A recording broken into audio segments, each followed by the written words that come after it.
Bismillahirrahmanirrahim. Assalamu alaikum. Welcome to the Biolist world. Today we are going to start lecture number 13 from chapter 16, support and movement. जी last lecture में हमने जो है वो topic start किया था deformities of skeleton, मतलब skeleton से रिलेटेड जो है वो प्रॉब्लम्स डिस्कस की थी और साथ साथ हमने उनके कॉजेज़ भी डिस्कस किए थे, जिसमें हमने एक जेनेटिक कॉजेज़ डिस्कस किए थे और उसके साथ हमने न्यूट्रिशनल कॉजेज़ डिस्कस किए थे और उसके साथ जो है हमने हार्मोनल कॉजेज़ डिस्कस किए थे.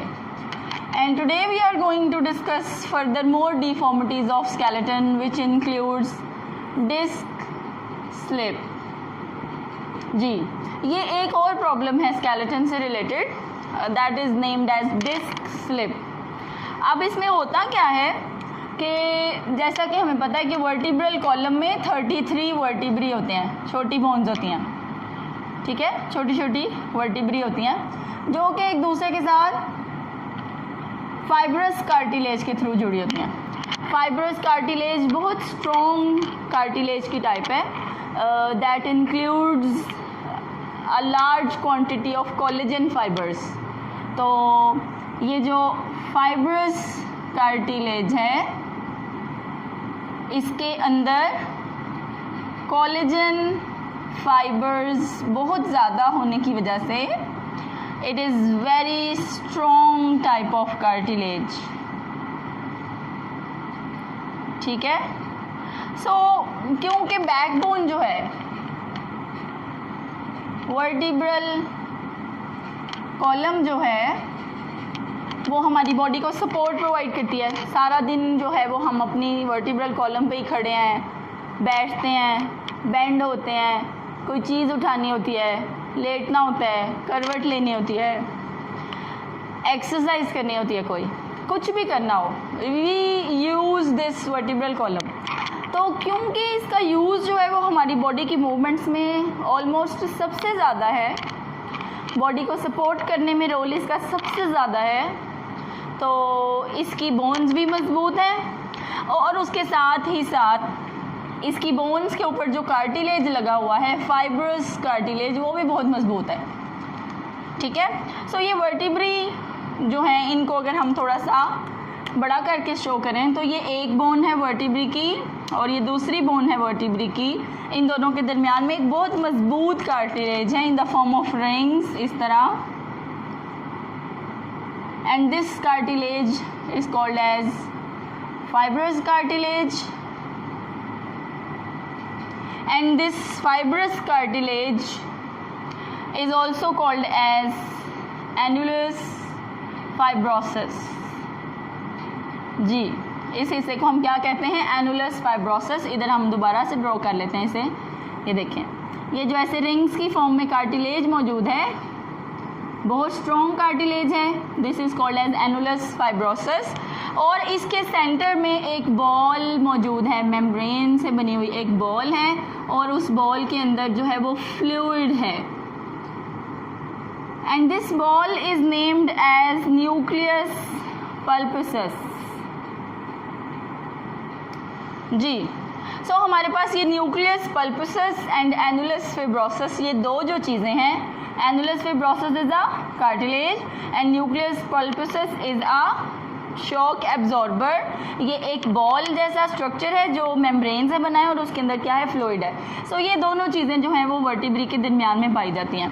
इस न्यूक्लियस पल्पसस से क्या होता है कि जब हम भाग रहे हैं या हम चल रहे हैं या हम बेंड हो गए हैं या हमें जो है वो कोई झटका, जैसे गाड़ी में बैठे हुए हैं तो झटके लग रहे हैं या फिर हम गिर गए हैं या किसी ने हमें धक्का दे दिया है, जितना भी स्ट्रेस वर्टिब्रल कॉलम के ऊपर अप्लाई हो वो ये जो बॉल है that is named as nucleus pulposus, ये बॉल उसको क्या करती है, शॉक को एब्जॉर्ब कर लेती है. सो ये जो न्यूक्लियस पल्पसस है ये शॉक एब्जॉर्बर का काम करता है.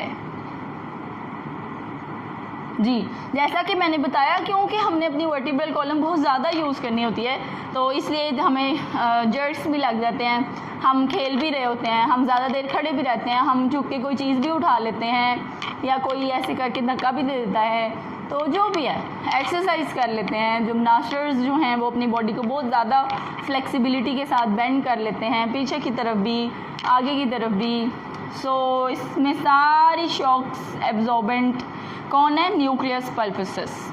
और ये फाइब्रस कार्टिलेज क्योंकि कोलेजन फाइबर्स का बना हुआ है इसलिए ये बहुत मजबूत है। ये इन दो बोन्स के दरमियान फ्रिक्शन को क्या करता है? रिड्यूस करता है। फ्रिक्शन किसे कहते हैं? रगड़ लगने को कहते हैं। So due to this structure that includes nucleus pulposus and annulus fibrosus and both of these together named as disc।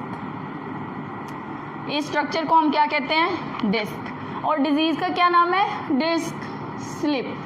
मतलब कि कभी कभी क्या होता है, कोई बहुत ज़्यादा वजनी चीज़ उठाते हुए या फिर कोई गिरने की वजह से या एक्सीडेंट होने की वजह से ये डिस्क क्या हो जाती है? वर्टिब्रल कॉलम से स्लिप हो जाती है, बाहर निकल आती है। क्या होता है इसमें? ये जो फाइब्रस कार्टिलेज है ये डैमेज होता है और इसके डैमेज होने की वजह से न्यूक्लियस पल्पसस भी क्या हो जाता है? डैमेज हो जाता है। तो ये दोनों चीज़ें स्लिप करके दो रीढ़ की हड्डियों में से बाहर निकल आती हैं। रीढ़ की छोटी जो बोन्स हैं उसमें से ये स्लिप होकर डिस्क बाहर आ जाती है, जिसकी वजह से बोन्स आपस में फ्रिक्शन करने लग जाती हैं और फिर उसे पेन होना शुरू हो जाती है, स्वेलिंग हो जाती है।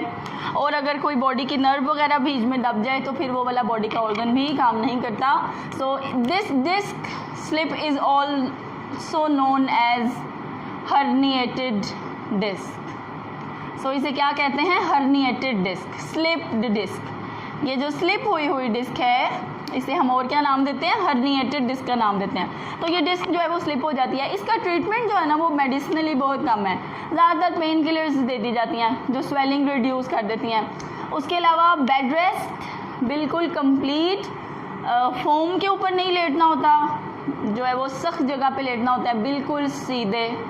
उसके अलावा जो है वो डॉक्टर्स ट्रैक्शंस कर देते हैं। ट्रैक्शंस में क्या करते हैं? अक्सर आप लोगों ने देखा होगा कि अगर किसी की बाजू टूट जाती है तो उसको सर के साथ जो है वो यहाँ पे बांध दिया जाता है ताकि वो वहाँ से प्लास्टर किया जाता है। पहले प्लास्टर करके उसको इमोबिलाइज कर देते हैं ताकि वो हिल ना सके बाजू, और उसके बाद जो है वो उसे लटका दिया जाता है। इसी तरह अगर किसी की टांग डैमेज हो जाए तो पहले उसके ऊपर प्लास्टर कर देते हैं, फिर उसको किसी कपड़े के साथ ऊपर डॉक्टर्स जो है वो हॉस्पिटल में हर चीज़ अवेलेबल होती है तो वो टांग को क्या करते हैं? ट्रैक्शंस प्रोवाइड कर देते हैं ताकि वो इमोबिलाइज हो जाए, उसे मूव ना किया जा सके।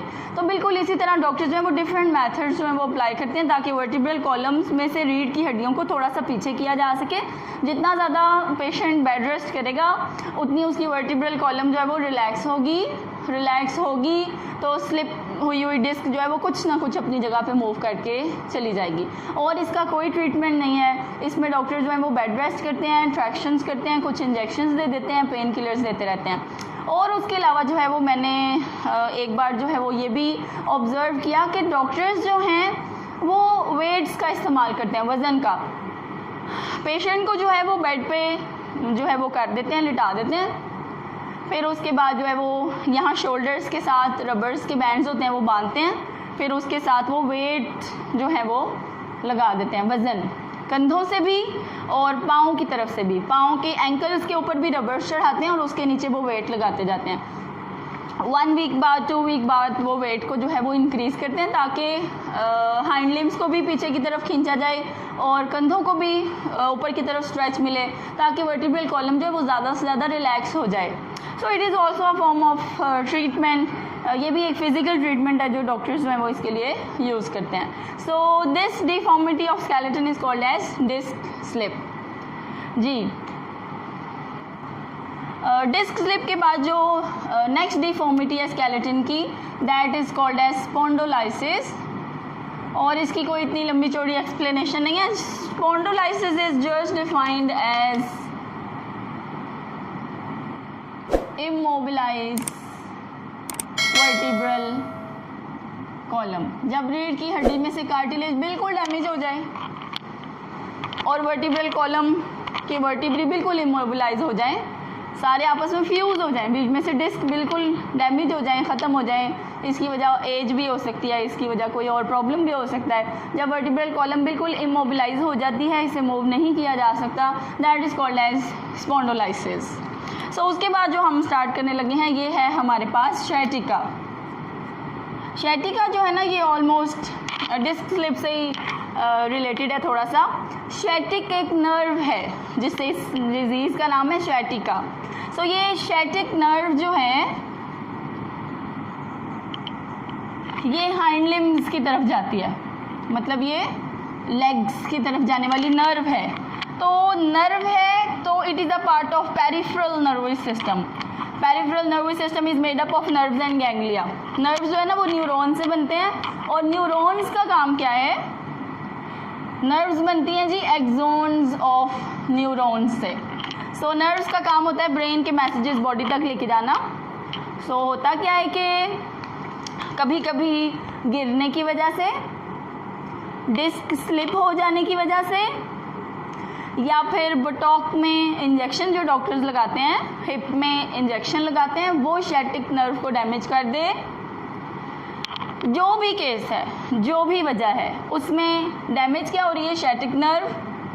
किस वजह से? गिरने की वजह से, या कोई एक्सीडेंट की वजह से, या फिर बटॉक में इंजेक्शन शैटिक नर्व में लग जाने की वजह से, या डिस्क स्लिप होने की वजह से ये शैटिक नर्व वर्टिब्रे के अंदर दब जाए तो लोअर लिम्ब इम्पेयरमेंट शुरू हो जाती है, यानी कि टांगें जो है वो फिर मूव नहीं करती।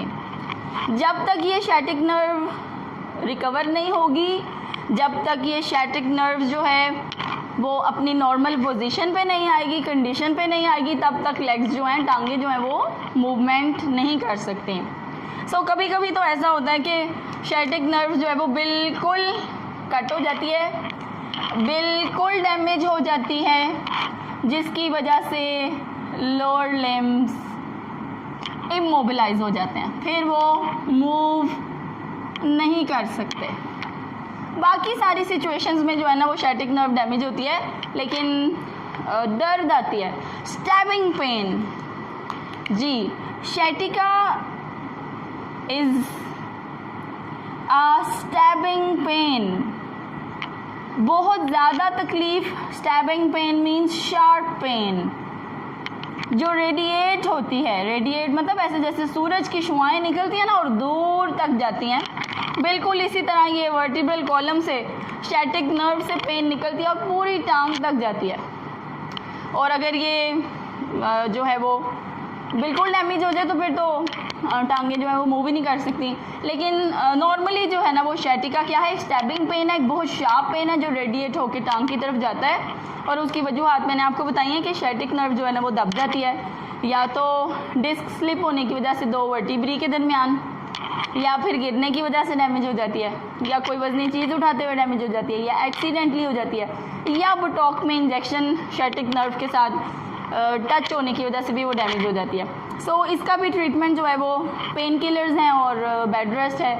इसी तरह जो है वो इसको भी ट्रीट किया जाता है ताकि शैटिक नर्व टाइम लेती है रिकवर होने में।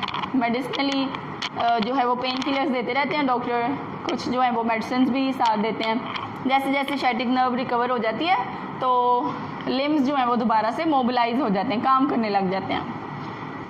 अब जो है ना वो लास्ट डिजीज़ हम डिस्कस करने लगे हैं, दैट इज़ आर्थराइटिस। इसे हम कहते हैं जी आर्थराइटिस। आर्थराइटिस मीन्स इन्फ्लेमेटरी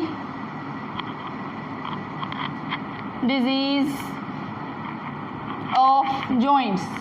जब जॉइंट्स में क्या हो जाती है? सूजन हो जाती है, स्वेलिंग हो जाती है, और फिर उसमें क्या हो जाता है जी? पेन होना शुरू हो जाती है, पेनफुल हो जाते हैं joints. Joint is a point where two bones meet. तो इसमें सारे जॉइंट्स शामिल हैं, फिंगर्स के जॉइंट्स भी, एल्बो नी के जॉइंट्स भी, बहुत सारे जॉइंट्स जिसमें कुछ जॉइंट से पेन स्टार्ट होता है और फिर वो पेन जो है वो ज़्यादा होने लग जाता है, सारे जॉइंट्स तक चला जाता है। सो आर्थराइटिस क्या है? इन्फ्लेमेटरी डिजीज़ है जॉइंट्स की, जिस पे स्वेलिंग होने की वजह से वो बहुत ज़्यादा पेनफुल हो जाते हैं। कुछ आर्थराइटिस जो है ना वो एक्यूट होती हैं।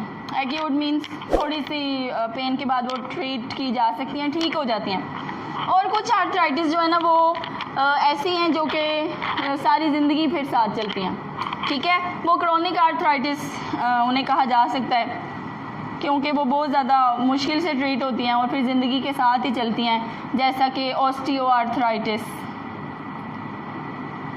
जिसमें कार्टिलेज डैमेज हो जाता है।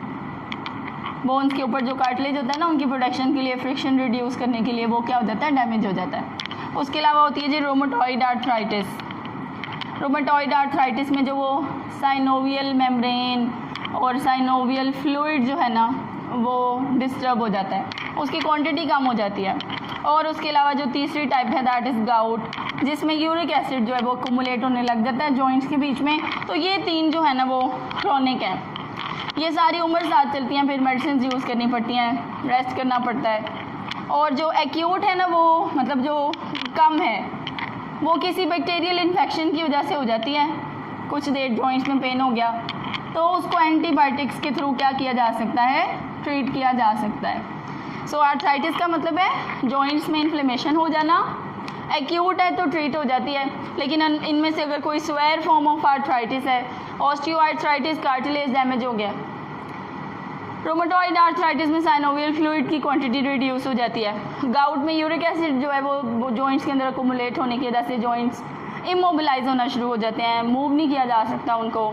सो इनका जो है ना वो ट्रीटमेंट बहुत स्लो है और तकरीबन कंप्लीट ट्रीटमेंट नहीं होता इनका जी। सो आज जो है वो हमने डिस्कस की हैं जो बाकी रह गई थी deformities of skeleton. Further lectures के लिए आप चैनल को सब्सक्राइब करें और अपनी बुक से भी देख लें, आपने पेज नंबर भी नोट कर लें और आपने लॉन्ग शॉर्ट किस में से याद करना है वो भी देख लें जी। Page number 36 disc slip. First portion उन्होंने स्लिप का जो है वो स्ट्रक्चर बताया, एनुलस फिब्रोसिस, न्यूक्लियस पल्पसस, और दूसरे पैराग्राफ में उन्होंने कॉजेज़ बताई हैं, डिस्क कैसे स्लिप हो जाती है, फिर उसका ट्रीटमेंट कैसे किया जा सकता है, क्या तकलीफ़ होती है इसमें पेशेंट को। फिर स्पॉन्डोलाइसिस की सिर्फ एक ही लाइन है जिसमें इमोबिलाइज हो जाते हैं जॉइंट्स। फिर शैटिका में स्टैबिंग पेन बताया है, इसकी कॉजेज़ बताई हैं, इसका भी ट्रीटमेंट बताया है। और उसके साथ आर्थराइटिस हैं, एक्यूट आर्थराइटिस भी बताई है और क्रोनिक की भी 3 टाइप्स बताई हैं। ये आपने जो है ना वो शॉर्ट के लिए भी इम्पॉर्टेंट है, डिस्क स्लिप और शैटिका जो है ये दोनों लॉन्ग के लिए इम्पॉर्टेंट है, डिस्क स्लिप एंड शैटिका। बाकी स्पॉन्डोलाइसिस और आर्थराइटिस जो है वो शॉर्ट क्वेश्चंस के लिए इम्पॉर्टेंट हैं। थैंक यू, अल्लाह हाफिज़।